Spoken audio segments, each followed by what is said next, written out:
SSLC ಅಭ್ಯಾಸ ಪತ್ರಿಕೆ 1 ಜನವರಿ 2025. ವಿಷಯ ಪ್ರಥಮ ಭಾಷೆ ಕನ್ನಡ, 10ನೇ ತರಗತಿ. ಸಮಯ 3 ಗಂಟೆ 15 ನಿಮಿಷ. ಮಾದರಿ ಉತ್ತರಗಳು ಗರಿಷ್ಠ 100 ಅಂಕ. ಈ ಒಂದು ಇವತ್ತಿನ ವಿಡಿಯೋದಲ್ಲಿ 10ನೇ ತರಗತಿಗೆ ಸಂಬಂಧಪಡ್ತಕ್ಕಂತಹ ಮುಂಬರ್ತಕ್ಕಂತಹ ರಾಜ್ಯ ಮಟ್ಟದ ಪೂರ್ವ ಸಿದ್ಧತಾ ಪರೀಕ್ಷೆ ಮತ್ತು ವಾರ್ಷಿಕ ಪರೀಕ್ಷೆಯನ್ನು ಗಮನದಲ್ಲಿಟ್ಕೊಂಡು ಪ್ರಥಮ ಭಾಷೆ ಕನ್ನಡ ವಿಷಯಕ್ಕೆ ಸಂಬಂಧಪಡ್ತಕ್ಕಂತಹ ಪ್ರಶ್ನೆ ಪತ್ರಿಕೆ ಭಾಳಷ್ಟು ಇಂಪಾರ್ಟೆಂಟ್ ಆಗಿರ್ತಕ್ಕಂಥ ಪ್ರಶ್ನೆಗಳನ್ನು ಪರೀಕ್ಷೆಗೆ ಬಂದೇ ಬರ್ತಕ್ಕಂತಹ ಪ್ರಶ್ನೆಗಳನ್ನು ಇಟ್ಟುಕೊಂಡು ಇದೊಂದು ಪ್ರಶ್ನೆ ಪತ್ರಿಕೆ ಉತ್ತರಗಳ ಸಹಿತ ತಯಾರಿಸಿರ್ತಕ್ಕಂಥದ್ದು.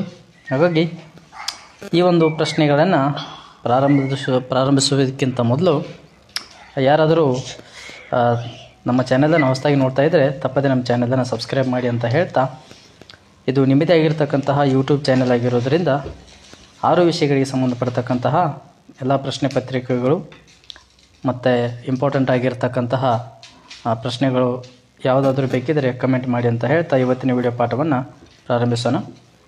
ಮೊದಲನೇ ಪ್ರಶ್ನೆ, ಈ ಕೆಳಗಿನ ಪ್ರಶ್ನೆಗಳಿಗೆ ಅಥವಾ ಅಪೂರ್ಣ ಹೇಳಿಕೆಗೆ 4 ಆಯ್ಕೆಗಳನ್ನು ಕೊಡಲಾಗಿದೆ. ಅವುಗಳಲ್ಲಿ ಹೆಚ್ಚು ಸೂಕ್ತವಾದ ಉತ್ತರವನ್ನು ಆರಿಸಿ ಕ್ರಮಾಕ್ಷರದೊಂದಿಗೆ ಬರೆಯಿರಿ ಅಂತಕ್ಕಂಥ ಪ್ರಶ್ನೆಗೆ ಇಲ್ಲಿ ಮೊದಲನೇ ಪ್ರಶ್ನೆ, ಊರೂರು ಈ ಪದವು ಈ ಸಂಧಿಗೆ ಉದಾಹರಣೆ ಆಗಿದೆ.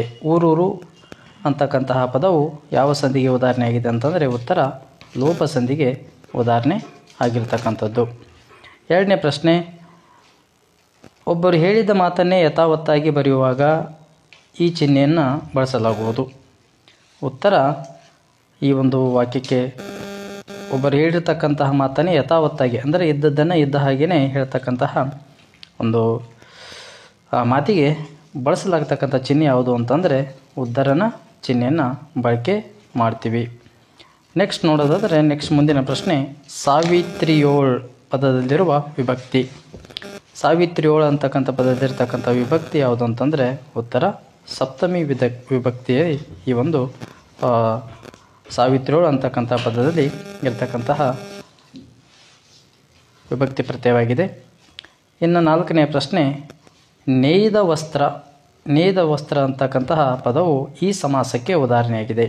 ನೇಯ್ದ ವಸ್ತ್ರ ಅಂತಕ್ಕಂತಹ ಪದವು ಯಾವ ಸಮಾಸಕ್ಕೆ ಉದಾಹರಣೆಯಾಗಿದೆ ಅಂತಂದರೆ ಉತ್ತರ ಗಮಕ ಸಮಾಸಕ್ಕೆ ಉದಾಹರಣೆ. 5, ಗುಳುಗುಳು ಪದವು ಈ ವ್ಯಾಕರಣಾಂಶಕ್ಕೆ ಉದಾಹರಣೆ. ಗುಳುಗುಳು ಅಂತಕ್ಕಂತಹ ಪದವು ಈ ವ್ಯಾಕರಣಾಂಶಕ್ಕೆ ಉದಾಹರಣೆ ಅಂತಂದರೆ ಇದಕ್ಕೆ ಸರಿಯಾಗಿರ್ತಕ್ಕಂಥ ಉತ್ತರ ಬಿ, ಅನುಕರಣಾವ್ಯಯಕ್ಕೆ ಇದು ಉದಾಹರಣೆ ಆಗಿರ್ತಕ್ಕಂಥದ್ದು. ಇನ್ನು 6ನೇ ಪ್ರಶ್ನೆ, ಒಂದು ಅಥವಾ ಅನೇಕ ವಾಕ್ಯಗಳು ಒಂದು ಪ್ರಧಾನ ವಾಕ್ಯಕ್ಕೆ ಅಧೀನವಾಗಿದ್ದರೆ ಅಂತಹ ವಾಕ್ಯವನ್ನು ನಾವಿಲ್ಲಿ ಮಿಶ್ರ ವಾಕ್ಯ ಅಂತಕ್ಕಂಥದ್ದು ಹೇಳ್ಬೋದು. ಒಂದು ಅಥವಾ ಅನೇಕ ವಾಕ್ಯಗಳು ಒಂದು ಪ್ರಧಾನ ವಾಕ್ಯಕ್ಕೆ ಅಧೀನಗಳಾಗಿದ್ದರೆ ಅಂತಹ ವಾಕ್ಯ ಮಿಶ್ರ ವಾಕ್ಯವಾಗಿರ್ತದೆ. ಇನ್ನು ಮುಖ್ಯ ಪ್ರಶ್ನೆ ಸಂಖ್ಯೆ 2, ಕೆಳಗಿನ ಪ್ರಶ್ನೆಗಳಿಗೆ ಮೊದಲೆರಡು ಪದಗಳಿಗೆ ಇರುವ ಸಂಬಂಧದಂತೆ ಮೂರನೇ ಪದಕ್ಕೆ ಸರಿ ಹೊಂದುವ ಸಂಬಂಧಿ ಪದಗಳನ್ನು ಬರೆಯಿರಿ ಅಂತಕ್ಕಂಥದ್ದು. 7, ತಿಂದೆನು ಭೂತಕಾಲ, ತಿನ್ನುವೆನು ಭವಿಷ್ಯತ್ ಕಾಲ. ಇಸವಾಸ ಇದರ ಅರ್ಥ ವಿಶ್ವಾಸ. ಮ್ಯಾಗ ಅಂತಂದರೆ ಮೇಲೆ. ದ್ಯೂತ ಜೂಜು. ವಿದ್ಯಾಧರ ಬಿಜ್ಜೋಧರ. ಯಾರು ಪ್ರಶ್ನಾರ್ಥಕ, ತಾವು ಆತ್ಮಾರ್ಥಕ. ಹಾಗಾಗಿ ಇಲ್ಲಿ ಈ ಒಂದು ಮೇಲಿನ ಪ್ರಶ್ನೆ ಸಂಖ್ಯೆ 2ರಲ್ಲಿ ಬರ್ತಕ್ಕಂಥ 4 ಪ್ರಶ್ನೆಗಳಿಗೆ ಉತ್ತರಗಳಾಗಿರ್ತವೆ. ಇನ್ನು ಪ್ರಶ್ನೆ ಸಂಖ್ಯೆ 3, ಮುಖ್ಯ ಪ್ರಶ್ನೆ ಸಂಖ್ಯೆ 3, ಕೆಳಗಿನ ಪ್ರಶ್ನೆಗಳಿಗೆ ಪ್ರತಿಯೊಂದೊಂದು ವಾಕ್ಯದಲ್ಲಿ ಉತ್ತರ ಬರೆಯಿರಿ. ಒಂದು ಅಂಕದ ಪ್ರಶ್ನೆಗಳಾಗಿರ್ತವೆ. ಉತ್ತರ ನೋಡ್ತಾ ಹೋಗೋದಾದರೆ, ಹುಲಿಗೆ ಪರಮಾನಂದವಾಗಲು ಕಾರಣವೇನು?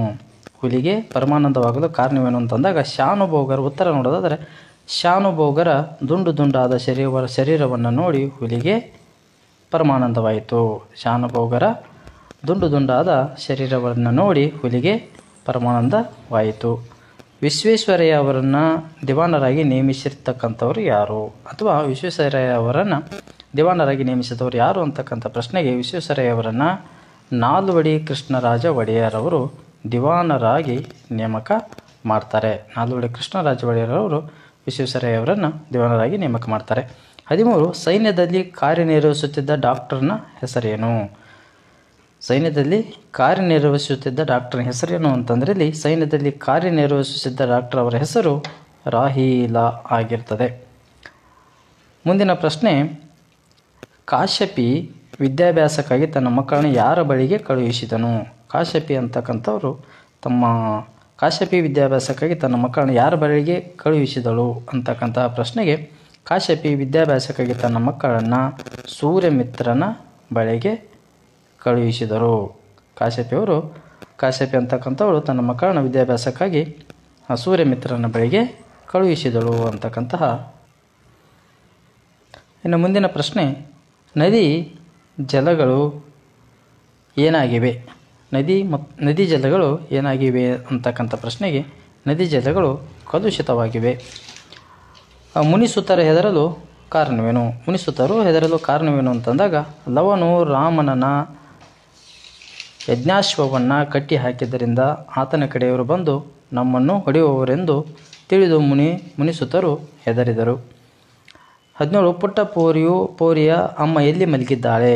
ಉತ್ತರ, ಪುಟ್ಟ ಪೋರಿಯ ಅಮ್ಮ ಗುಡಿಸಲಿನಲ್ಲಿ ಮಲಗಿದ್ದಾಳೆ. ಮುಂದಿನ ಪ್ರಶ್ನೆ, ಕೆಳಗಿನ ಪ್ರಶ್ನೆಗಳಿಗೆ 3-4 ವಾಕ್ಯಗಳಲ್ಲಿ ಉತ್ತರ ಬರೆಯಿರಿ. ಹುಲಿಯ ಹಿಂದಿನಿಂದ ಹಾರಿ ಕೊಲ್ಲದಿರಲು ಕಾರಣವೇನು? ಹುಲಿಯು ಹಿಂದಿನಿಂದ ಹಾರಿ ಕೊಲ್ಲದಿರಲು ಕಾರಣವೇನು ಅಂತಂದಾಗ ಉತ್ತರ, ಯಾವ ನಾಡಿನಲ್ಲಿ ರಾಮನಂಥ ದೊರೆಗಳು ಆಳಿದರೋ ಗೀತೆಯಂತಹ ಗ್ರಂಥ ಉದ್ಭವಿಸಿತೋ ಆ ಭಾರತ ಭೂಮಿಯಲ್ಲಿ ಹುಲಿಗಳಾದರೂ ಅಧರ್ಮಕ್ಕೆಡೆ ಗುಡುವುದುಂಟೆ. ಆದುದರಿಂದ ಭರತಖಂಡದ ಹುಲಿಗಳು ಯಾರನ್ನೇ ಆಗಲಿ ಹಿಂದಿನಿಂದ ಹಾರಿ ಕೊಲ್ಲುವುದಿಲ್ಲ. ಶತ್ರುಗಳಾದರೂ ಸರಿಯೇ ಬೆನ್ನು ತಿರುಗಿಸಿದರುವಾಗ ಕೊಲ್ಲುವುದು ಧರ್ಮವಲ್ಲ.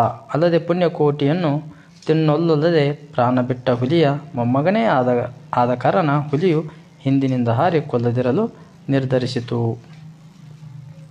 19 ಮಹಿಳೆಯ ಆರ್ತನಾದ ಕೇಳಿ ರಾಹೀಲನ ಮನದಲ್ಲಿ ಮೂಡಿದ ಪ್ರಶ್ನೆಗಳು ಯಾವುವು?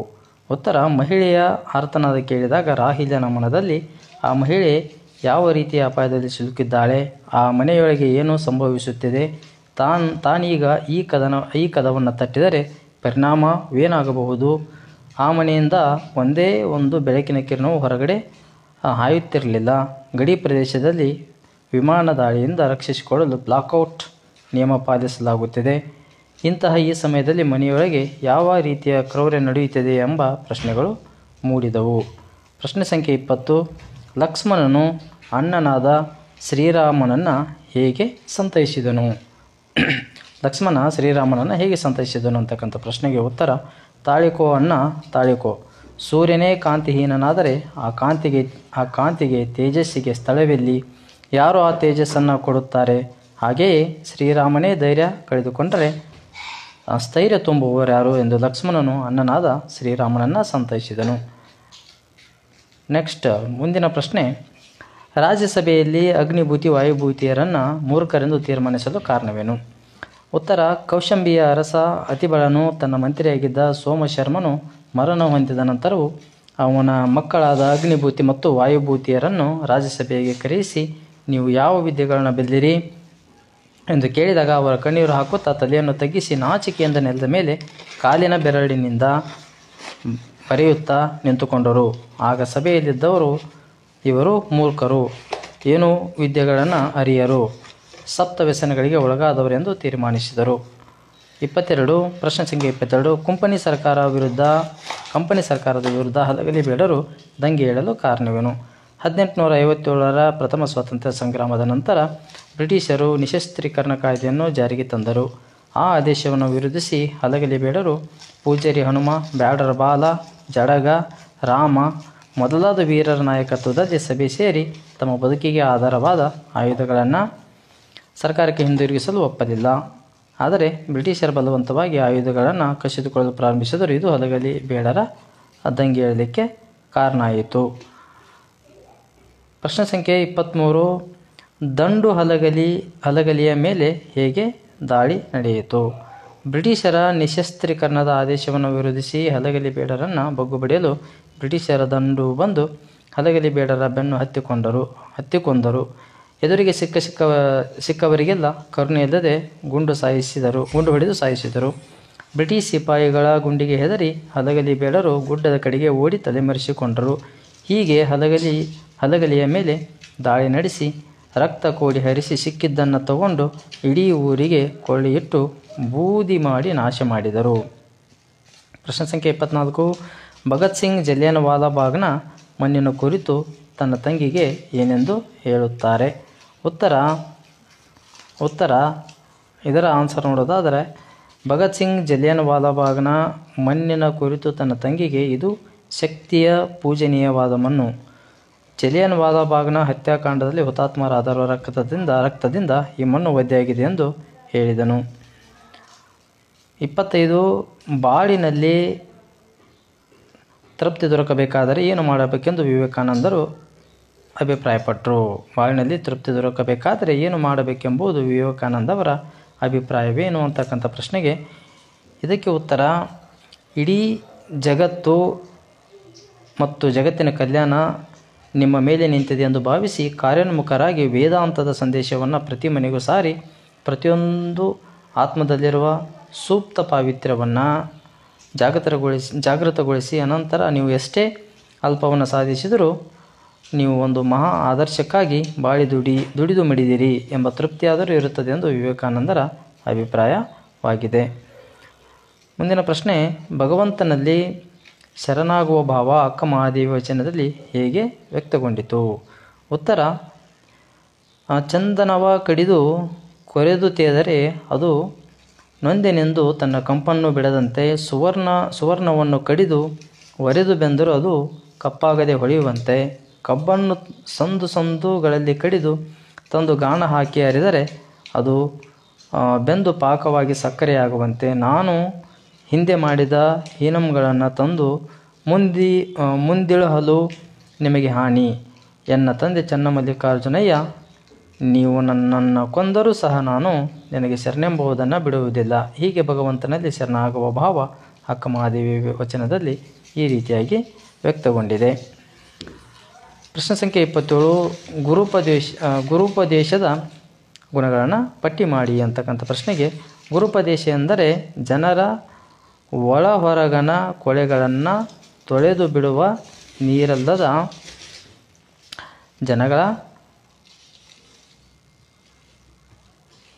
ಜನರ ಒಳ ಹೊರಗನ ಕೊಳೆಗಳನ್ನು ತೊಳೆದು ಬಿಡುವ ನೀರಿಲ್ಲದ ಮೀಹ, ತಲೆ ನೆರೆಯದ ಮೈ, ಸುಕ್ಕುಗಟ್ಟದೆ ಮೂಡುವ ಮುಪ್ಪು, ಬೊಜ್ಜು ಬೆಳೆಯದೆ ಬರುವ ಗುರುತ್ವ, ಬಂಗಾರ ಇಲ್ಲದೆ ಮಾಡಿದ ಬೆಲೆ ಬಾಳುವ ಕಿವಿಯೋಲೆ, ಪಂಜು ಇಲ್ಲದೆ ಬೆಳಗುವ ಬೆಳಕು, ಉದ್ವೇಗ ಭರಿಸದ ಜಾಗರಣೆ. ಈ ರೀತಿಯಾಗಿರ್ತಕ್ಕಂಥ ಗುಣಗಳನ್ನು ಪಟ್ಟಿ ಮಾಡಬಹುದು. ಪ್ರಶ್ನೆ ಸಂಖ್ಯೆ 5. ಕವಿ ಈ ಕೆಳಗಿನ ಕವಿಗಳ ಅಥವಾ ಸಾಹಿತಿಗಳ ಸ್ಥಳ, ಕಾಲ, ಕೃತಿ ಮತ್ತು ಪ್ರಶಸ್ತಿಗಳನ್ನು ಕುರಿತು ವಾಕ್ಯ ರೂಪದಲ್ಲಿ ಬರೆಯಿರಿ.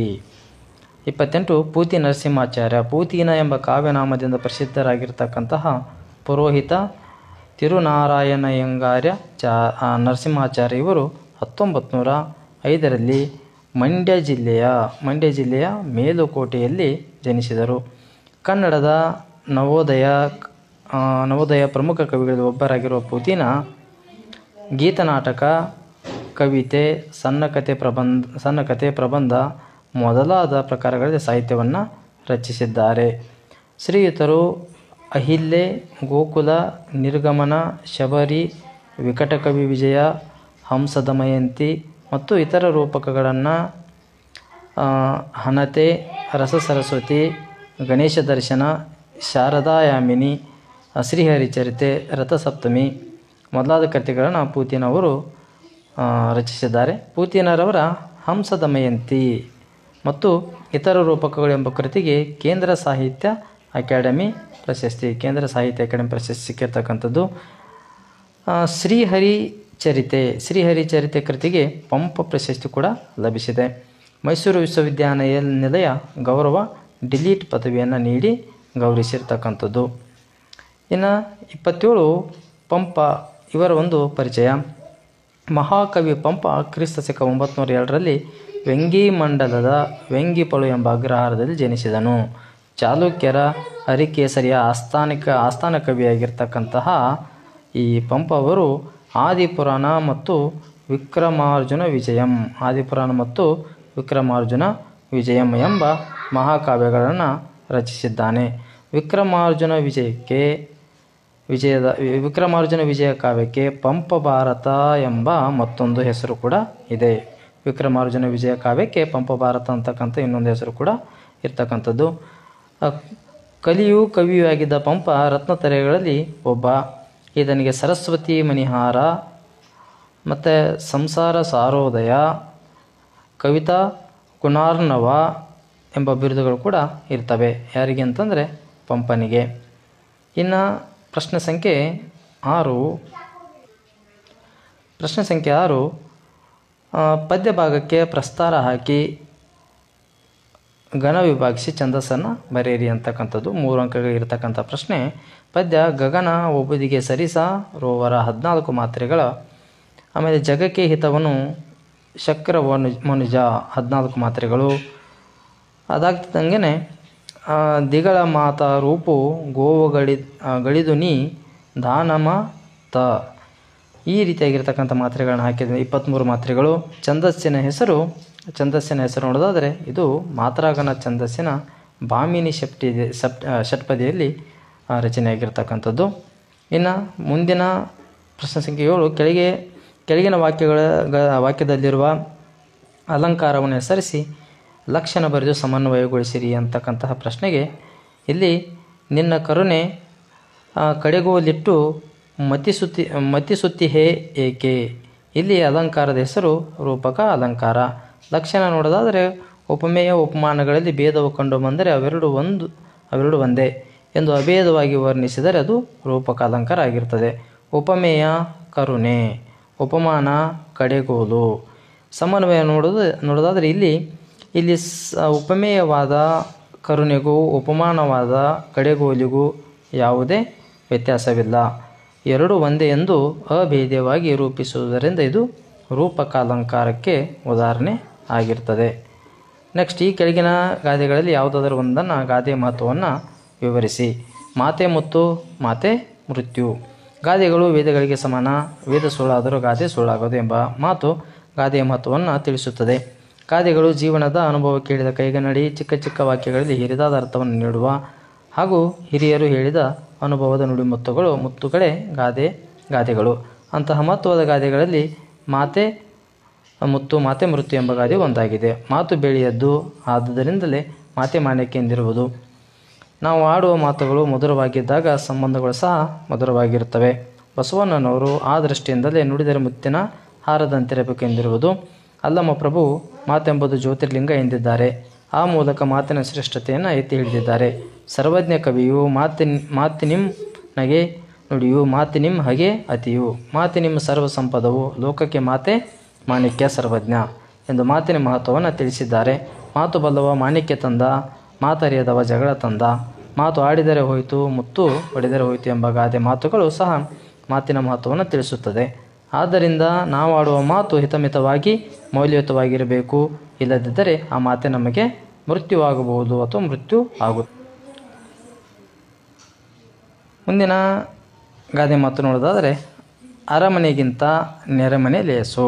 ಅರಮನೆಗಿಂತ ನೆರೆಮನೆ ಲೇಸು ಅಂತಕ್ಕಂತಹ ಗಾದೆ ಮಾತಿಗೆ ಮತ್ತು ಅದೇ ವಾಕ್ಯಗಳನ್ನು ಪ್ರಾರಂಭಿಸಬೇಕು. ಗಾದೆಗಳು ವೇದಗಳಿಗೆ ಸಮಾನ, ವೇದ ಸುಳ್ಳಾದರೂ ಗಾದೆ ಸುಳ್ಳಾಗೋದು ಎಂಬ ಮಾತು ಗಾದೆಯ ಮಹತ್ವವನ್ನು ತಿಳಿಸುತ್ತದೆ. ಗಾದೆಗಳು ಜೀವನದ ಅನುಭವಕ್ಕೆ ಹಿಡಿದ ಕೈಗನ್ನಡಿ, ಚಿಕ್ಕ ಚಿಕ್ಕ ವಾಕ್ಯಗಳಲ್ಲಿ ಹಿರಿದಾದ ಅರ್ಥವನ್ನು ನೀಡುವ ಹಾಗೂ ಹಿರಿಯರ ಹೇಳಿದ ಅನುಭವವನ್ನು ನುಡಿಮುತ್ತಗಳೇ ಗಾದೆಗಳು. ಅಂತಹ ಮಹತ್ವದ ಗಾದೆಗಳಲ್ಲಿ ಅರಮನೆಗಿಂತ ನೆರೆಮನೆ ಲೇಸು ಎಂಬ ಗಾದೆ ಒಂದಾಗಿದೆ.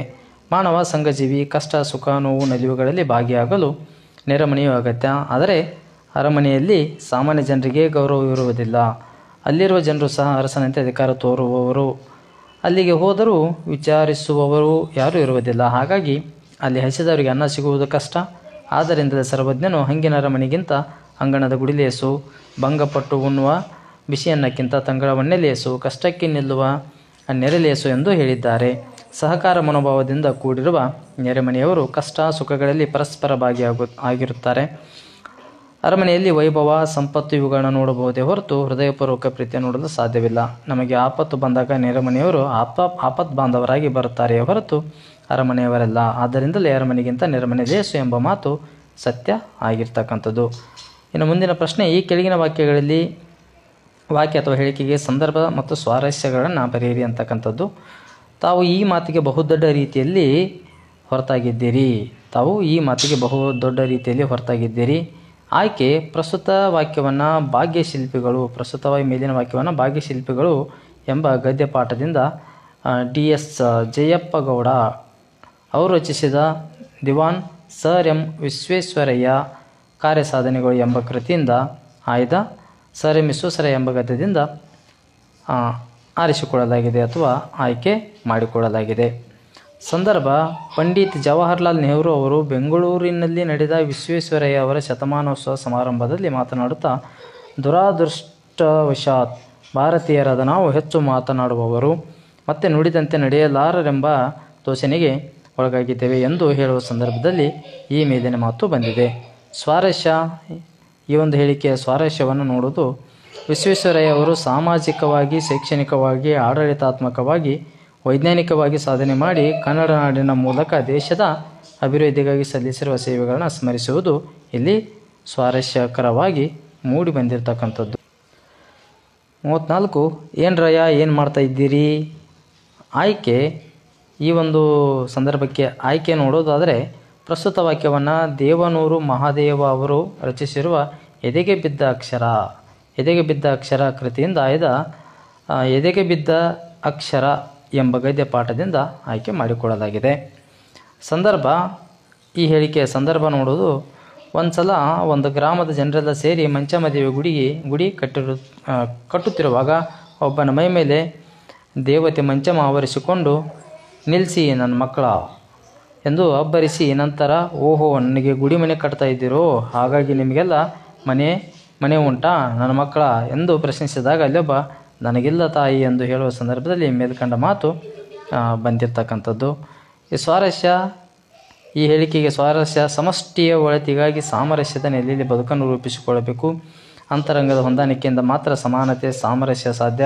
ಜೊತೆಗೆ ಅರಿವು, ಕಾರುಣ್ಯ, ಸಮತೆ, ಪ್ರಜ್ಞೆ ಇವುಗಳು ಜಾಗೃತವಾಗಬೇಕೆಂಬುದು ಇಲ್ಲಿನ ಸ್ವಾರಸ್ಯಕರವಾಗಿ ವ್ಯಕ್ತಗೊಂಡಿರ್ತಕ್ಕ. ಪ್ರಶ್ನೆ 35, ಹೊತ್ತೇ ಹಣ. ಆಯ್ಕೆ, ಪ್ರಸ್ತುತ ವಾಕ್ಯವನ್ನು ವೀಕರ ಗೋಕಾಕ್ ಅವರು ರಚಿಸಿರುವ ಸಮುದ್ರದಾಚೆಯಿಂದ ಎಂಬ ಪ್ರವಾಸ ಕಥನದಿಂದ ಆಯ್ದ ಲಂಡನ್ ನಗರ ಎಂಬ ಗದ್ಯಪಾಠದಿಂದ ಆಯ್ದುಕೊಳ್ಳಲಾಗಿದೆ. ಸಂದರ್ಭ, ಲಂಡನ್ ನಗರದ ಬೀದಿಯಲ್ಲಿ ಲಕ್ಷಾನುಲಕ್ಷ ಜನರು ಸದಾ ಅವಸರದಿಂದ ಓಡಾಡುತ್ತಿರುವುದನ್ನು ಕಂಡ ಲೇಖಕರು ಟೈಮ್ ಈಸ್ ಮನಿ, ವಿಲಾಯಿತಿಯ ಜನರಿಗೆ ಸಮಯವೇ ಹಣ, ಸಮಯವನ್ನು ವ್ಯರ್ಥ ಮಾಡದೆ ಸದಾ ಕಾರ್ಯಪ್ರವೃತ್ತರಾಗಿರ್ತಾರೆ ಎಂದು ಹೇಳುವ ಸಂದರ್ಭದಲ್ಲಿ ಈ ಮೇಲಿನ ಮಾತು ಬಂದಿರತಕ್ಕಂಥದ್ದು. ಸ್ವಾರಸ್ಯ, ದೇಶ ಸುತ್ತು ಕೋಶ ಓದು ಎಂಬ ಗಾದೆ ಮಾತಿನಂತೆ ಪ್ರವಾಸದಿಂದ ವೈವಿಧ್ಯಮಯ ಜೀವನ ದರ್ಶನವಾಗುತ್ತದೆ. ಇಂಗ್ಲೆಂಡ್ ಜನರ ಐತಿಹಾಸಿಕ ಪ್ರಜ್ಞೆಯ ಜೊತೆಗೆ ಸಮಯ ಪ್ರಜ್ಞೆ ಮಹತ್ವ ಇಲ್ಲಿ ಸ್ವಾರಸ್ಯ ಪೂರ್ಣವಾಗಿ ವ್ಯಕ್ತಗೊಂಡಿರ್ತಕ್ಕಂಥದ್ದು. ಹೊಸ ಭರವಸೆಗಳ ಕಟ್ಟೋಣ ಅಂತಕ್ಕಂತಹ ಈ ಒಂದು ಹೇಳಿಕೆಯನ್ನು ನೋಡೋದಾದರೆ, ಆಯ್ಕೆ, ಪ್ರಸ್ತುತ ವಾಕ್ಯವನ್ನು GS ಶಿವರುದ್ರಪ್ಪ ಅವರು ರಚಿಸಿರುವ ಎದೆ ತುಂಬಿ ಹಾಡಿದೆನು ಎಂಬ ಕವನ ಸಂಕಲನದಿಂದ ಆಯ್ದ ಸಂಕಲ್ಪ ಗೀತೆ ಎಂಬ ಪದ್ಯಭಾಗದಿಂದ ಆರಿಸಿಕೊಳ್ಳಲಾಗಿದೆ. ಸಂದರ್ಭ, ಅನೈತಿಕತೆ, ಭ್ರಷ್ಟಾಚಾರ, ಅಸಮಾನತೆಗಳಿಂದ ಅಧಪತನಗೊಂಡಿರುವ ಸಾಮ್ರಾಜ್ಯವನ್ನು ಹೊಸ ಭರವಸೆಗಳನ್ನು ಮೂಡಿಸುವ ಮೂಲಕ ಮೇಲೆತ್ತುವ ಸಂಕಲ್ಪ ಮಾಡಬೇಕು. ಮನುಜರ ನಡುವೆ ವೈಮನಸ್ಸೆಂಬ ಅಡ್ಡಗೋಡೆ ಇದೆ. ಇದನ್ನು ಕೆಡವಿ ಪ್ರೀತಿ, ವಿಶ್ವಾಸ, ನಂಬಿಕೆ ಮುಂತಾದ ಭಾವನೆಗಳನ್ನು ಸೇತುವೆಯ ರೂಪದಲ್ಲಿ ನಿರ್ಮಿಸಬೇಕೆಂದು ಹೇಳುವ ಸಂದರ್ಭದಲ್ಲಿ ಮೇಲ್ಕಂಡ ಮಾತು ಬಂದಿದೆ. ಸ್ವಾರಸ್ಯ, ಜೀವನದಲ್ಲಿ ಧನಾತ್ಮಕ ಭಾವನೆಯನ್ನು ದೃಢ ಸಂಕಲ್ಪವನ್ನು ಹೊಂದಿರಬೇಕು. ಯಾವುದೇ ರೀತಿಯ ಸವಾಲುಗಳು ಎದುರಾದರೂ ಆತ್ಮವಿಶ್ವಾಸದ ಸಂಕಲ್ಪ ನಿಷ್ಠೆಯಿಂದ ಕ್ರಿಯಾಶೀಲರಾದಾಗ ಯಶಸ್ಸು ಲಭಿಸುತ್ತದೆ ಎಂಬಿತ್ಯಾದಿ ಅಂಶಗಳನ್ನು ಇಲ್ಲಿ ಸ್ವಾರಸ್ಯವಾಗಿ ವ್ಯಕ್ತಗೊಂಡಿರ್ತಕ್ಕಂಥದ್ದು. ಮುಂದೆ ಪ್ರಶ್ನೆ ಸಂಖ್ಯೆ 37, ಬೆಳ್ಳಿಯ ಹಳ್ಳಿಯ ಮೇರೆಯ ಮಿರಿ. ಆಯ್ಕೆ, ಪ್ರಸ್ತುತ ವಾಕ್ಯವನ್ನು ದರಾ ಬೇಂದ್ರೆ ಅವರು ರಚಿಸಿರ್ತಕ್ಕಂಥ ಗರಿ ಎಂಬ ಕವನ ಸಂಕಲನದಿಂದ ಹಕ್ಕಿ ಹಾರುತ್ತಿದೆ ನೋಡಿದಿರಾ ಎಂಬ ಪದ್ಯಪಾಠದಿಂದ ಆಯ್ದುಕೊಳ್ಳಲಾಗಿದೆ. ಸಂದರ್ಭ, ಕವಿ ದ ರಾ ಬೇಂದ್ರೆ ಅವರು ಕಾಲದ ಗತಿಯನ್ನು ಹಾರುವ ಹಕ್ಕಿಯೊಂದಿಗೆ ಸಮೀಕರಿಸಿ ನೋಡುವ ಹಾಗೂ ಪಕ್ಷಿಯ ಹೊಡೆತಕ್ಕೆ ಮಾನವ ಪ್ರಪಂಚದಲ್ಲಾಗುವ ವೈಚಿತ್ರ್ಯದ ವಿಸ್ಮಯವನ್ನು ವರ್ಣಿಸುವ ಸಂದರ್ಭದಲ್ಲಿ ಈ ಮೇಲಿನ ಮಾತು ಬಂದಿರತಕ್ಕಂಥದ್ದು. ಸ್ವಾರಸ್ಯ, ಚಲನಶೀಲತೆ, ಜೀವಂತಿಕೆಯ ಗುಣ, ನಿಸರ್ಗದ ಹೊಂದಾಣಿಕೆಯಂತೆ ಕಾಲ ಉರುಳುತ್ತದೆ. ಎಂತಹ ಪ್ರಭಾವಶಾಲಿಯಾದರೂ ಕಾಲಚಕ್ರದ ಎದುರಲ್ಲಿ ತಲೆಬಾಗಲೇಬೇಕು. ಹೀಗೆ ಬೇಂದ್ರೆ ಕಾಲದ ಗತಿಯನ್ನು ಹಾರುವ ಹಕ್ಕಿಯೊಂದಿಗೆ ಸಮೀಕರಿಸಿ ನೋಡುವುದರ ಜೊತೆಗೆ ಶುಕ್ರ, ಚಂದ್ರ, ಮಂಗಳ ಲೋಕದ ಅಂಗಳಕ್ಕೆ ಮಾನವನು ಏರುವ ಸೂಚನೆಯನ್ನು ವೈಜ್ಞಾನಿಕವಾಗಿರ್ತಕ್ಕಂಥ ಮುನ್ನೋಟ ಇತ್ಯಾದಿ ಅಂಶಗಳು ಇಲ್ಲಿ ಸ್ವಾರಸ್ಯಕರವಾಗಿ ವ್ಯಕ್ತಗೊಂಡಿರ್ತಕ್ಕಂಥದ್ದು. 38 ಎತ್ತನ ತುರಂಗಮಿದು ಪೊಕ್ಕು ಪುದೋಟಂ ತೊತ್ತಳದುಳಿದುದು. ಈ ಒಂದು ಹೇಳಿಕೆಗೆ ಆಯ್ಕೆ ಪ್ರಸ್ತುತ ವಾಕ್ಯವನ್ನು ಲಕ್ಷ್ಮೀಶ ಕವಿ ರಚಿಸಿರುವ ಜೈಮಿನಿ ಭಾರತ, ಲಕ್ಷ್ಮೀಶ ಕವಿಯರು ಬರೆದಿರ್ತಕ್ಕಂಥ ಜೈಮಿನಿ ಭಾರತ ಎಂಬ ಕೃತಿಯಿಂದ ಆಯ್ದು ವೀರಲವ ಎಂಬ ಪದ್ಯಪಾಠದಿಂದ ಆರಿಸಿಕೊಳ್ಳಲಾಗಿದೆ. ಸಂದರ್ಭ: ಶ್ರೀರಾಮನು ಮಹರ್ಷಿಗಳ ಆದೇಶದಂತೆ ಅಶ್ವಮೇಧ ಯಾಗವನ್ನು ಕೈಗೊಂಡು ಶತ್ರುಘ್ನನ ಬೆಂಗಾವಲಿನಲ್ಲಿ ಯಜ್ಞಾಶ್ವವನ್ನು ಕಳುಹಿಸಿದನು. ರಾಮನ ಆಜ್ಞೆಯಂತೆ ಹೊರಟ ಯಜ್ಞಾಶ್ವವನ್ನು ಭುಜಬಲ ಪರಾಕ್ರಮಿಗಳಾದ ರಾಜರುಗಳು ತಡೆಯಲು ಹೆದರಿ ನಮಸ್ಕರಿಸಿ ಮುಂದೆ ಹೋಗಲು ಬಿಟ್ಟರು. ಹೀಗೆ ಯಜ್ಞಾಶ್ವವು ಭೂಮಿಯಲ್ಲೆಲ್ಲ ಸಂಚರಿಸುತ್ತಾ ವಾಲ್ಮೀಕಿ ಆಶ್ರಮದ ತೋಟದಲ್ಲಿ ಹಸುರಾದ ಹುಲ್ಲನ್ನು ತಿನ್ನಲು ಒಳಹೊಕ್ಕಿತು. ಈ ಸಮಯದಲ್ಲಿ ತನ್ನ ಒಡನಾಡಿಗಳ ಜೊತೆಗೂಡಿ ಆನಂದದಿಂದ ಆಟವಾಡುತ್ತಾ ಬರುವಾಗ ಕುದುರೆಗಳನ್ನು ಕಂಡ ಸಂದರ್ಭದಲ್ಲಿ ಮೇಲ್ಕಂಡ ಮಾತು ಬಂದಿರತಕ್ಕಂಥದ್ದು. ಸ್ವಾರಸ್ಯ: ಲವಕುಶರು ಹುಟ್ಟಿದ್ದು ಋಷಿಯ ಆಶ್ರಮದಲ್ಲಾದರೂ ಸಹಜ ಕ್ಷಾತ್ರಗುಣ, ಕಷ್ಟ ಸವಾಲುಗಳು ಬಂದಾಗ ಚಿಕ್ಕವರು ಅಸಮರ್ಥರು ಎಂದು ಕೋರದೆ ದಿಟ್ಟತನದಿಂದ ಎದುರಿಸಬೇಕೆಂಬ ಬಾಲ್ಯ ಸಹಜ ಸಾಹಸ ಪ್ರವೃತ್ತಿ ಹಾಗೂ ತಾಯಿಯ ಮೇಲಿನ ಗೌರವ ಅಭಿಮಾನ ಇಲ್ಲಿ ಬಹು ಸ್ವಾರಸ್ಯಕರವಾಗಿ ಮೂಡಿಬಂದಿರತಕ್ಕಂಥದ್ದು. ಈ ಕೆಳಗಿನ ಪದ್ಯಭಾಗವನ್ನು ಪೂರ್ಣಗೊಳಿಸಿರಿ. ಈ ಪದ್ಯಗಳನ್ನು ಪೂರ್ಣಗೊಳಿಸಬೇಕು. ಇದರಲ್ಲಿ 2 ಚಾಯ್ಸ್ಗಳಿರ್ತಕ್ಕಂಥದ್ರಿಂದ 2ರಲ್ಲಿ ಯಾವುದಾದರೂ ಒಂದನ್ನು ನೀವು ಆಯ್ಕೆ ಮಾಡಿ ಬರೆಯಿರಿ. ಕೆಳಗಿನ ಪದ್ಯಭಾಗವನ್ನು ಪೂರ್ಣಗೊಳಿಸಿರಿ ಇದನ್ನಾದರೂ ಬರಿಬೋದು, ಅಥವಾ ಹೊಸ ಹೂವಿನ ಕಂಪು ಹಸುರು, ಎಲ್ಲರಿನ ತಂಪು ಹಸುರು, ಹಕ್ಕಿಯ ಕೊರಲಿಂಪು ಹಸುರು ಹಸುರು ಅಂತಕ್ಕಂಥದ್ದು. ಈ 2ರಲ್ಲಿ ಯಾವುದಾದ್ರೂ ಒಂದನ್ನು ತಾವು ಬರಿಬೋದು. ಮುಂದೆ ಕೆಳಗಿನ ಪದ್ಯಭಾಗವನ್ನು ಓದಿ ಅರ್ಥ ಮಾಡಿಕೊಂಡು ಅಡಕವಾಗಿರೋ ಮೌಲ್ಯವನ್ನು ಆಧರಿಸಿ ಸಾರಾಂಶವನ್ನು ಬರೀರಿ ಅಂತಕ್ಕಂಥದ್ದು. ಪ್ರಶ್ನೆ ಸಂಖ್ಯೆ 40. ಪ್ರಸ್ತುತ ಪದ್ಯಭಾಗವನ್ನು ಕುಮಾರವ್ಯಾಸ ಕವಿ ರಚಿಸಿರುವ ಕೌರವೇಂದ್ರನನ್ನು ಕೊಂದೆ ನೀನು ಎಂಬ ಪದ್ಯಪಾಠದಿಂದ ಆಯ್ದುಕೊಳ್ಳಲಾಗಿದೆ. ಶ್ರೀಕೃಷ್ಣನು ಕರ್ಣನಿಗೆ ಆತನ ಜನ್ಮ ರಹಸ್ಯವನ್ನು ತಿಳಿಸಿ ನಂತರ ನಿನ್ನನ್ನು ಹಸ್ತಿನಾಪುರಕ್ಕೆ ಅಧಿಪತಿಯನ್ನಾಗಿ ಮಾಡುತ್ತಾನೆ. ಆದ್ದರಿಂದ ನನ್ನ ಮಾತುಗಳನ್ನು ಕೇಳು ಎಂದಾಗ ಕರ್ಣನು ಕೃಷ್ಣನಿಗೆ, ಕೃಷ್ಣ ವೀರನಾದ ದುರ್ಯೋಧನನೇ ನನಗೆ ಒಡೆಯ, ಅವನಿಗೆ ಯಾರು ಶತ್ರುಗಳೋ ಅವರಿಗೆಲ್ಲ ನನಗೂ ಶತ್ರುಗಳೇ. ಅಭಿಮಾನವೇ ಅಭಿಮಾನವು, ಕುರುಪತಿಗೆ ಏನಾಗುತ್ತದೆಯೋ ನನಗೂ ಸಹ ಅದೇ ಆಗಲಿ. ಕೃಷ್ಣ ಕೇಳು, ನಾಳೆ ನಡೆಯುವ ಸಮರದಲ್ಲಿ ಆ ಪಾಂಡುವಿನ ಮಕ್ಕಳಿಗೆ ನನ್ನ ಭುಜಬಲದ ಶೌರ್ಯ ಪರಾಕ್ರಮ ಶ್ರೇಷ್ಠತೆಯನ್ನು ತೋರುವೆನು ಎಂದನು. ಅಸಾಮಾನ್ಯನು, ಶೌರ್ಯಕ್ಕೆ ದಾನಕ್ಕೆ ಉದಾತ್ತತೆಗೆ ಕರುಣೆಗೆ ಹೆಸರಾಗಿದ್ದ ಕರ್ಣನಿಗೆ ಎಂತಹ ಸಂಕಟವನ್ನು ಉಂಟು ಮಾಡಿತು. ಹಾಗೂ ಅವನು ಸ್ವಾಮಿ ನಿಷ್ಠೆಯ ಮುಂದೆ ಕೃಷ್ಣನೊಡ್ಡಿನ ಪ್ರಲೋಭನೆ ಹೇಗೆ ವ್ಯರ್ಥಗೊಂಡಿತು. ಹಾಗೂ ಅಸಹಾಯಕನಾದ ಸ್ಥಿತಿಯಲ್ಲಿ ನೋವು ಸಂಕಟದಿಂದ ಬಳಲುವ ಕರ್ಣನ ವ್ಯಕ್ತಿತ್ವದ ಹಿರಿಮೆ ಇತ್ಯಾದಿ ಅಂಶಗಳನ್ನು ಇಲ್ಲಿ ಕಂಡುಬರುವ ಉತ್ತಮ ಮೌಲ್ಯಗಳಾಗಿವೆ. ಈ ಕೆಳಗಿನ ಪ್ರಶ್ನೆಗಳಿಗೆ 8 ಅಥವಾ 10 ಕೇಳಿದ ಉತ್ತರ ಬರೀತಕ್ಕಂತಹ ಪ್ರಶ್ನೆಯಾಗಿರುವುದರಿಂದ ಭಾಷೆ ಸತ್ವಪೂರ್ಣವಾಗಿ ವಿಕಾಸಗೊಳ್ಳುವುದು ಯಾವಾಗ ಅಂತಕ್ಕಂತಹ ಪ್ರಶ್ನೆಗೆ ಇಲ್ಲಿರ್ತಕ್ಕಂತಹ ಇದಿಷ್ಟು ಉತ್ತರವನ್ನು ತಾವು ಬರಿಬೋದು. ಮುಂದೆ ಅಥವಾ ಅದಾದರೂ ಬರಿಬೋದು. ಇಲ್ಲ ಅಂತಂದರೆ ಮುಂದಿನ ಪ್ರಶ್ನೆ, ಕನ್ನಡ ಭಾಷೆ ಸಮೃದ್ಧವಾಗಿ ರೂಪುಗೊಂಡ ಬಗೆಯನ್ನು ವಿವರಿಸಿ ಅಂತಕ್ಕಂತಹ ಈ ಪ್ರಶ್ನೆಗೆ ನಿಮಗಿರ್ತಕ್ಕಂತಹ ಉತ್ತರ, ಕನ್ನಡ ಭಾಷೆ ಸಮೃದ್ಧವಾಗಿ ರೂಪುಗೊಂಡ ಬಗ್ಗೆ ಹೇಗೆ ವಿವರಿಸಿ ಅಂತಕ್ಕಂಥದ್ದು ನಿಮಗೆ ಉತ್ತರ ಇಲ್ಲಿ ಇರತಕ್ಕಂತಹ ಉತ್ತರವನ್ನು ತಾವು ಬರೀಬಹುದು. ಇನ್ನು ಇಲ್ಲಿ ಅದೇ ಪ್ರಶ್ನೆಗೆ ಇಲ್ಲಿವರೆಗೂ ಉತ್ತರವನ್ನು ನೋಡ್ಬೋದು. 42 ಪ್ರಶ್ನೆ ಸಂಖ್ಯೆ 42 ಭೀಷ್ಮ ಮತ್ತು ದುರ್ಯೋಧನರ ನಡುವಿನ ಸಂಭಾಷಣೆಯ ಸ್ವಾರಸ್ಯವನ್ನು ವಿವರಿಸಿ. ಭೀಷ್ಮ ಮತ್ತು ದುರ್ಯೋಧನರ ನಡುವಿನ ಸಂಭಾಷಣೆಯ ಸ್ವಾರಸ್ಯವನ್ನು ವಿವರಿಸಿ ಅಂತಕ್ಕಂಥ ಪ್ರಶ್ನೆಗೆ ಇಲ್ಲಿರ್ತಕ್ಕಂತಹ ಉತ್ತರವನ್ನು ತಾವು ಬರಿಬೋದು. ಅಥವಾ ದುರ್ಯೋಧನ ಛಲದ ಗುಣ ಅವನ ಮಾತುಗಳಲ್ಲಿ ವ್ಯಕ್ತವಾಗಿರುವ ಬಗೆಯನ್ನು ವಿವರಿಸಿ ಅಂತಕ್ಕಂಥ ಪ್ರಶ್ನೆಗೆ ಛಲವನ್ನೇ ಮುಖ್ಯ ಗುಣಗಳುಳ್ಳ ದುರ್ಯೋಧನ ಯುದ್ಧ ಮಾಡಿಯೇ ತೀರಬೇಕೆಂದು ನಿರ್ಧರಿಸಿದನು. ತಂದೆ ತಾಯಿಯರ ಅಪೇಕ್ಷೆಯಂತೆ ರಣರಂಗದಲ್ಲಿ ಶರಶೈಯಲ್ಲಿ ಮಲಗಿದ್ದ ಭೀಷ್ಮರ ಸಲಹೆಗಳನ್ನು ಪಡೆಯಲು ಬರುತ್ತಾನೆ. ಆಗ ಭೀಷ್ಮರು ಪಾಂಡವರೊಂದಿಗೆ ಯುದ್ಧವನ್ನು ಮಾಡದೆ ಸಂಧಿ ಮಾಡಿಕೊಂಡು ಬದುಕಬೇಕೆಂಬ ಸಲಹೆ ನೀಡಿದಾಗ ದುರ್ಯೋಧನನು ಭೀಷ್ಮರನ್ನು ಕುರಿತು ಅಜ್ಜ ನಿಮಗೆ ವಂದಿಸಿ ನಿಮ್ಮ ಆಶೀರ್ವಾದವನ್ನು ಪಡೆದು ಹೋಗಲು ಬಂದೇನೆ. ವಿನಃ ಶತ್ರುಗಳೊಡನೆ ಸಂಧಿ ಒಪ್ಪಂದವನ್ನು ಏರ್ಪಡಿಸಲೆಂದು ಬಂದಿರುವೇನೆ. ಯುದ್ಧದಲ್ಲಿ ನಾನು ಮಾಡಬೇಕಾದ ಕಾರ್ಯ ಏನು ಎಂಬುದು ಹೇಳಿರಿ ಎನ್ನುತ್ತಾ ನಾನು ನೆಲಕ್ಕಾಗಿ ಹೋರಾಡುವೆನೆಂದು ಭಾವಿಸಿದ್ದೀರಾ? ಛಲಕ್ಕಾಗಿ ಪಾಂಡವರನ್ನೇ ಹೋರಾಡುವೆನು. ಈ ಭೂಮಿ ನನಗೆ ಪಾಳು ಭೂಮಿ. ಕರ್ಣನನ್ನು ಕೊಲ್ಲಿಸಿದ ನೆಲದೊಡನೆ ಮತ್ತೆ ಬಾಳುವುದುಂಟೆ? ನನ್ನ ಪ್ರೀತಿಯ ಗೆಳೆಯ ಕರ್ಣ, ನನ್ನ ಪ್ರೀತಿಯ ತಮ್ಮ ದುಶ್ಯಾಸನನನ್ನು ಕೊಂದ ಅರ್ಜುನ, ಭೀಮರು ಇರುವ ತನಕ ನನ್ನ ದೇಹದಲ್ಲಿ ನನ್ನ ಪ್ರಾಣವಿರುವ ತನಕ ನಾನು ಸಂಧಿ ಮಾಡಿಕೊಳ್ಳಲು ಒಪ್ಪುವುದಿಲ್ಲ. ಮೊದಲು ಆ ಇಬ್ಬರನ್ನು ಕೊಂದು ನಂತರ ಧರ್ಮರಾಯರನ್ನು ಸಂಧಿ ಮಾಡಿಕೊಳ್ಳುತ್ತೇನೆ. ನನ್ನ ದುಃಖ ಆರಿದ ಮೇಲೆ ಆಗುವುದಿಲ್ಲ ಎಂದು ಹೇಳುವೆನೆ. ನನ್ನ ಒಳ ಹುಟ್ಟಿದ 100 ಮಂದಿ ಸಹೋದರ ಯುದ್ಧದಲ್ಲಿ ಹೋರಾಡಿ ಸತ್ತರು. ಆಗ ನನ್ನ ಕೋಪ ಹುಟ್ಟಿ ಹೊರಹೊಮ್ಮಿತು. ಸತ್ತವರೇನು ಮತ್ತೆ ಹುಟ್ಟುವುದಿಲ್ಲ. ಆದ್ದರಿಂದ ಪಾಂಡವರೊಡನೆ ಹೋರಾಡಿ ಛಲವನ್ನೇ ಮೆರೆಯುತ್ತೇನೆ. ಅಜ್ಜ, ನಾನು ಪಾಂಡವರೊಡನೆ ಯುದ್ಧ ಮಾಡದೇ ಇರುವುದಿಲ್ಲ. ಇಂದಿನ ಸಮರದಲ್ಲಿ ಈ ಭೂಮಿಗೆ ಪಾಂಡವರು ಒಡೆಯರಾಗಬೇಕು, ಇಲ್ಲ ನಾನು ಒಡೆಯನಾಗಬೇಕು. ಆದ್ದರಿಂದ ನಾನು ಯುದ್ಧವನ್ನು ಮಾಡುವೆನು ಎಂದು ಹೇಳುವ ದುರ್ಯೋಧನದ ಗುಣ ಅವನ ಮಾತುಗಳಲ್ಲಿ ವ್ಯಕ್ತವಾಗಿರ್ತಕ್ಕಂಥದ್ದು. ಇನ್ನು ನೆಕ್ಸ್ಟ್ ಮುಂದಿನ ಪ್ರಶ್ನೆ, ಕೆಳಗಿನ ಗದ್ಯ ಭಾಗವನ್ನು ಮನಸ್ಸಿನಲ್ಲಿ ಓದಿಕೊಂಡು ಕೊಟ್ಟಿರುವ ಪ್ರಶ್ನೆಗಳಿಗೆ ಉತ್ತರ ಬರೆಯಿರಿ. ವಿದುರ ನೀತಿಯು ಭಾರತದ ಅತ್ಯಂತ ಉದ್ಬೋಧಕವಾದ ಒಂದು ಪ್ರಸಂಗ. ಇದರಲ್ಲಿ ವಿದುರನು ಧೃತರಾಷ್ಟ್ರನನ್ನು ಉದ್ದೇಶಿಸಿ ಇಹ ಪರಗಳೆರಡನ್ನ ಕಲ್ಯಾಣ ಉಂಟು ಮಾಡಬಲ್ಲ ಅನೇಕ ಸಂಗತಿಗಳ ಬಗ್ಗೆ ತಿಳಿಸಿಕೊಡುತ್ತಾನೆ.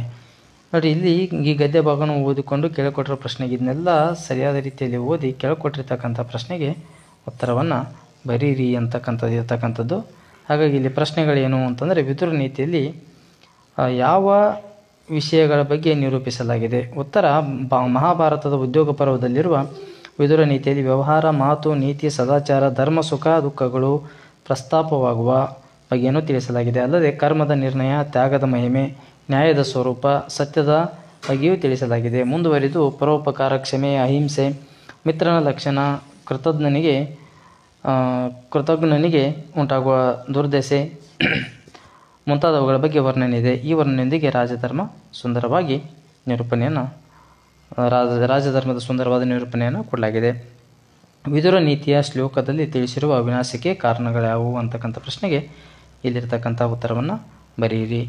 ಇನ್ನು ಈ ಕೆಳಗಿನ ಯಾವುದಾದ್ರೂ ಒಂದು ಮಾಹಿತಿಯನ್ನು ಆಧರಿಸಿ ಪತ್ರ ಬರೆಯಿರಿ. ಪತ್ರ ಲೇಖನ ಇರ್ತಕ್ಕಂಥದ್ದು, ನಿಮ್ಮನ್ನು ಶಿವಮೊಗ್ಗದ ಸರ್ಕಾರಿ ಪ್ರೌಢಶಾಲೆಯ ಮದನ್ ಎಂದು ಭಾವಿಸಿಕೊಂಡು ಮೈಸೂರಿನ ಕುವೆಂಪು ನಗರದಲ್ಲಿ ವಾಸಿಸಿರುವ ಶಾರದಮ್ಮ ಎಂಬ ಹೆಸರಿನ ತಾಯಿಗೆ ನಿಮ್ಮ ಶಾಲೆಯಲ್ಲಿ ಆಚರಿಸಿದ ಶಾಲಾ ವಾರ್ಷಿಕೋತ್ಸವದ ಬಗ್ಗೆ, ಸಮಾರಂಭದ ಬಗ್ಗೆ ಪತ್ರವನ್ನು ಬರೀರಿ ಅಂತಕ್ಕಂಥದ್ದು.